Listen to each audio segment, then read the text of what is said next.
Olá, estamos de volta com mais uma edição do No Cafezinho e hoje quem vai tomar um café com a gente é o deputado estadual Silvio Costa Filho, recém-eleito para uma vaga na Câmara Federal também, líder da oposição na Assembleia Legislativa. Deputado, tudo bem?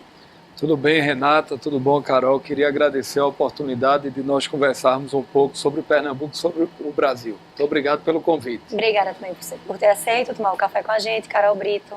Renata, a gente escutou essa semana a Luciana Santos, futura vice-governadora, e dessa vez agora com a oposição, né? O cafezinho ouvindo os dois lados, né? Deputado, e aí vai ter reunião da bancada, tem alguma coisa prevista já? Como é que a bancada de oposição enxergou esses projetos que foram, entre eles, a redução da alíquota sobre o diesel, que iria de 18% para 16%, como a gente antecipou na coluna no último sábado, o governador enviou um projeto que reduz a alíquota do diesel.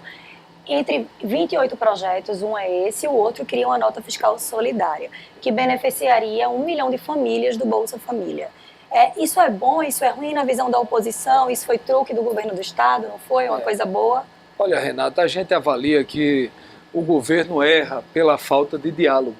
A gente observou o próprio projeto da Draco, que chegou recentemente, foi votado na Assembleia Legislativa. Infelizmente eu não estava presente, porque já havia marcado uma reunião com o presidente Rodrigo Maia e com outras instituições lá em Brasília. Mas se eu estivesse aqui, eu teria votado contra. O projeto traz alguns avanços, mas da forma que foi construído, sem dialogar com a sociedade, sem ouvir a polícia militar, sem ouvir a polícia civil, sem ouvir os delegados, sem ter mais tempo para discutir, foi um erro do governador Paulo Câmara e automaticamente do governo do estado. Meu avô já dizia, Renata, que quem não ouve erra mais. Uma das marcas do governo Paulo Câmara é não querer ouvir a população e ouvir a sociedade. Você pode agora falar sobre dois projetos que chegaram ao Poder Legislativo, governador de última hora, faltando pouco mais de 40 dias para se encerrar essa legislatura, porque a Assembleia entra em recesso dia 20 agora de dezembro, ele encaminhou 28 projetos, dos quais 24 em caráter de urgência, ou seja, sem querer debater, sem querer discutir.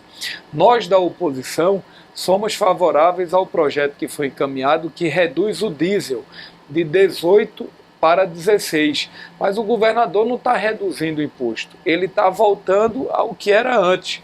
Outro projeto do Bolsa Família... Porque no caso já havia tido um aumento. Quando um aumento em 2016, ele aumentou em 2016 a alíquota do diesel e agora está baixando. Mas o projeto do Bolsa Família, que a oposição defendeu, do 13º, nós seremos favoráveis. Agora, por exemplo, ele está omitindo, e a oposição aproveita esse espaço para denunciar, ele está aumentando em 2% a alíquota do álcool. Ou seja, vai na contramão do resto do Brasil.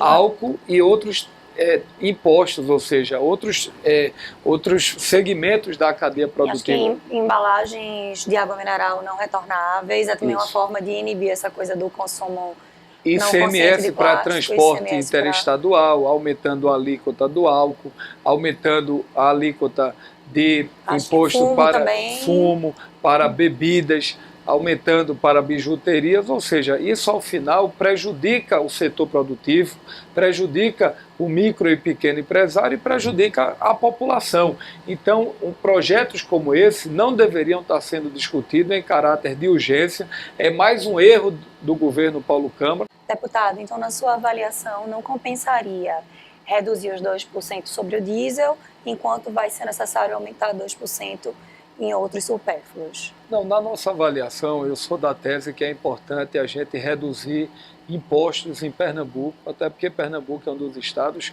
do Brasil que mais paga impostos e, naturalmente, tributos. O que eu defendo é que o governador possa reduzir o preço, a alíquota do diesel, mas, em compensação, possa manter a alíquota do álcool, ou seja, não aumentar. O que a gente entende é que o governo está aumentando esses impostos para pagar o 13º do Bolsa Família. Nós da oposição somos favoráveis ao 13º do Bolsa Família. A gente defende que isso aconteça. Agora, a fonte não pode ser aumento de impostos. O que a gente defende é que o governo reduza cargos comissionados, reduza secretarias, reduza gastos com consultorias, outros gastos que são feitos hoje, a exemplo da Arena Pernambuco, poderiam ser reduzidos e esse recurso ser destinado, por exemplo, ao 13º do Bolsa Família. É isso que a oposição defende. O senhor falou que lamentou porque não votou na questão da DECASP, da extinção. Agora, alguns membros da oposição estão questionando, inclusive na Justiça. Hoje o Livres entrou com ação questionando a constitucionalidade. A oposição estuda alguma ação nesse sentido? Olha, o projeto foi aprovado pela CCJ, mas a gente observa alguns vícios de inconstitucionalidade, sobretudo na área tributária. A oposição está analisando se ingressa ou não com uma ação em relação à DECASP, mas a gente também, como já há esse movimento na sociedade, a gente vai, já que é uma ação que vai ser dada entrada, uma das alternativas é esperar essa decisão que alguns segmentos da sociedade já vão dar entrada na Justiça Estadual. Hoje tem um encontro com o secretário Bernardo Almeida, que vai apresentar e vai detalhar, em nome do governo, esses projetos que chegaram na Assembleia. O senhor participa desse encontro e esse encontro foi convocado pelo governo do Estado ou foi convocado pelo presidente da Assembleia, Heriberto Medeiros, que hoje está à frente do governo do Estado? Olha, o governador em exercício, o deputado presidente da Assembleia, Heriberto Medeiros, ele está, de certa forma, dando uma demonstração ao governador Paulo Câmara que é importante ouvir o Poder Legislativo. O deputado Heriberto, ele convidou os deputados estaduais, os deputados eleitos e não eleitos, para apresentar esse pacote de projetos que chegou da Assembleia Legislativa. Ou seja, é uma ação acertada do governador em exercício, Heriberto Medeiros. Eu acho que o Paulo Câmara deveria até copiar o deputado Heriberto, porque se ele, toda vez que vai algum projeto polêmico para a Assembleia Legislativa, se ele quisesse ouvir o parlamento, eu não tenho dúvida que a oposição estaria presente. Essa atitude de Heriberto acaba fortalecendo ele, inclusive para disputar a reeleição na Alep. O senhor não vota, né, porque vai estar na Câmara Federal, mas pelo sentimento da casa, o senhor sente um movimento? Olha, eu sinto que se a eleição fosse hoje, o deputado Heriberto, ele estaria reeleito. Ele dialoga com os deputados, tem sido um bom presidente, tem dialogado bem com o Poder Executivo, com o Tribunal de Contas, com o Ministério Público, com o Poder Judiciário. Eu acho que ele está cumprindo bem o seu papel e o sentimento hoje. Com quem eu converso, há uma tendência dele ser reeleito na próxima legislatura. Ô deputado, aproveitando esse gancho de Heriberto Medeiros, houve um debate em meio à eleição, porque Heriberto se comprometeu, na época que ia disputar a presidência da casa, a disputar um mandato de federal. Nesse caso, ele não concorreria com os pares aqui. Mas aí depois o debate evoluiu, ele foi eleito presidente da casa e acabou concorrendo com os deputados estaduais. Isso deixou uma ferida, uma celeuma, ou isso é mais uma conversa do pessoal que quer atrapalhar o circuito? Um ou outro gerou alguma inquietação, mas eu penso que hoje isso está superado lá na casa. Existe já um ambiente muito favorável à recondução de Heriberto na próxima legislatura. E para a primeira secretaria, quem concorreria então seria o nome do PSB hoje? Hoje tem o nome do deputado Isaltino, do deputado Lucas Ramos e Clodoaldo Magalhães, que estão se colocando lá como candidato. Eu acho que a próxima legislatura, Renata, ela terá muita responsabilidade, terá que ter muita responsabilidade, Carol, com Pernambuco, porque Pernambuco não vai bem do ponto de vista financeiro. Pernambuco hoje tem uma dívida previdenciária altíssima. Pernambuco não fez o dever de casa em relação à Previdência. Pernambuco hoje virou um canteiro de obras paralisadas, mais de 1.500 obras inacabadas, segundo o Tribunal de Contas do Estado. Pernambuco perdeu a sua capacidade de investimento. Hoje Pernambuco deve na praça a credores aí mais de 500 milhões de reais, é o que o governo está devendo, atrasando pagamentos a empresas de terceirização. Hoje o serviço que está sendo oferecido na saúde é de péssima péssima qualidade. A gente está vendo o caos que hoje impera nas UPAs e nos nossos hospitais. A violência aumentou no mês de setembro, por exemplo. Então a gente percebe que o ano de 2019 será um ano muito difícil para Pernambuco. Pernambuco hoje já está acima do limite prudencial, está gastando mais do que se arrecada, e eu não vejo a articulação nacional do governador, eu não vejo a articulação no Estado para a economia voltar a crescer. Então eu acho que essa nova legislatura, ela terá que ter muita responsabilidade com esse momento de Pernambuco. No Palácio das Princesas, o nome hoje que circula como mais forte para disputar a primeira secretaria seria o de Clodoaldo. Pelo menos é o que eu andei ouvindo nos últimos dias. Na Assembleia, entre os deputados, porque essa eleição é muito uma coisa interna, né, da Assembleia, quem é hoje que aparece com o nome mais forte? Olha, o que eu observo hoje é que nós temos 3 nomes aí que estão se movimentando bem na casa. Eu acho que essa decisão vai ter que ser feita dentro do PSB. Há algo na casa, do ponto de vista consensual, que o nome que o PSB escolher tem a legitimidade de ser o primeiro secretário, e acho que primeiro o partido deve se reunir. Até o próprio Francismar é um nome que também está crescendo na casa. Então eu acho que a gente deve aguardar o PSB.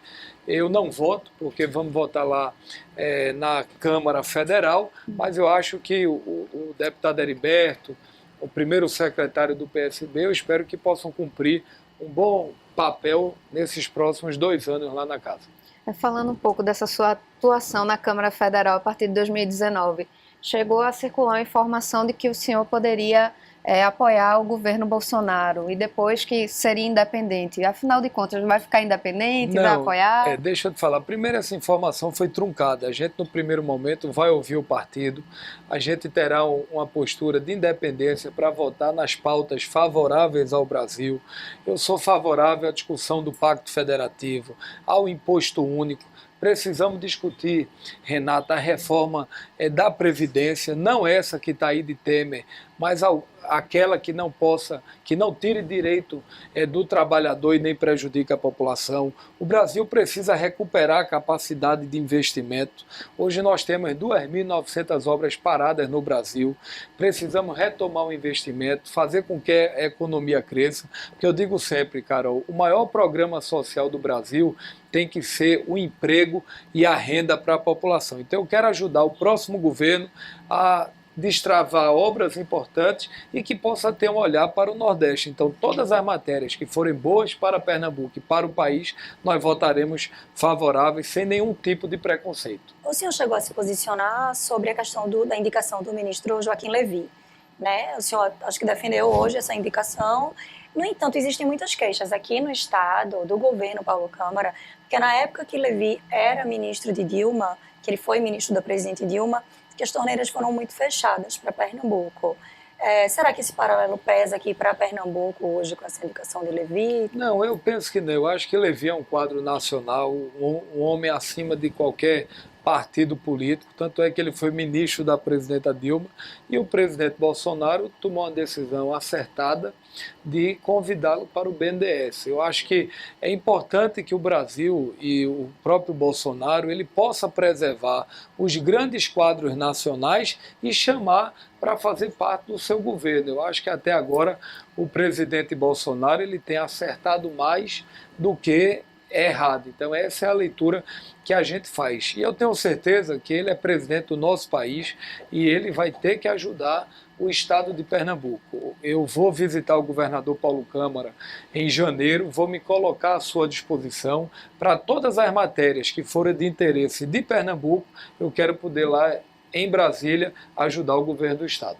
O senhor subiu no palanque na eleição, só para a gente fechar, que o tempo está encurtando já, do senador Armando Monteiro, que acabou derrotado pelo governador Paulo Câmara aqui.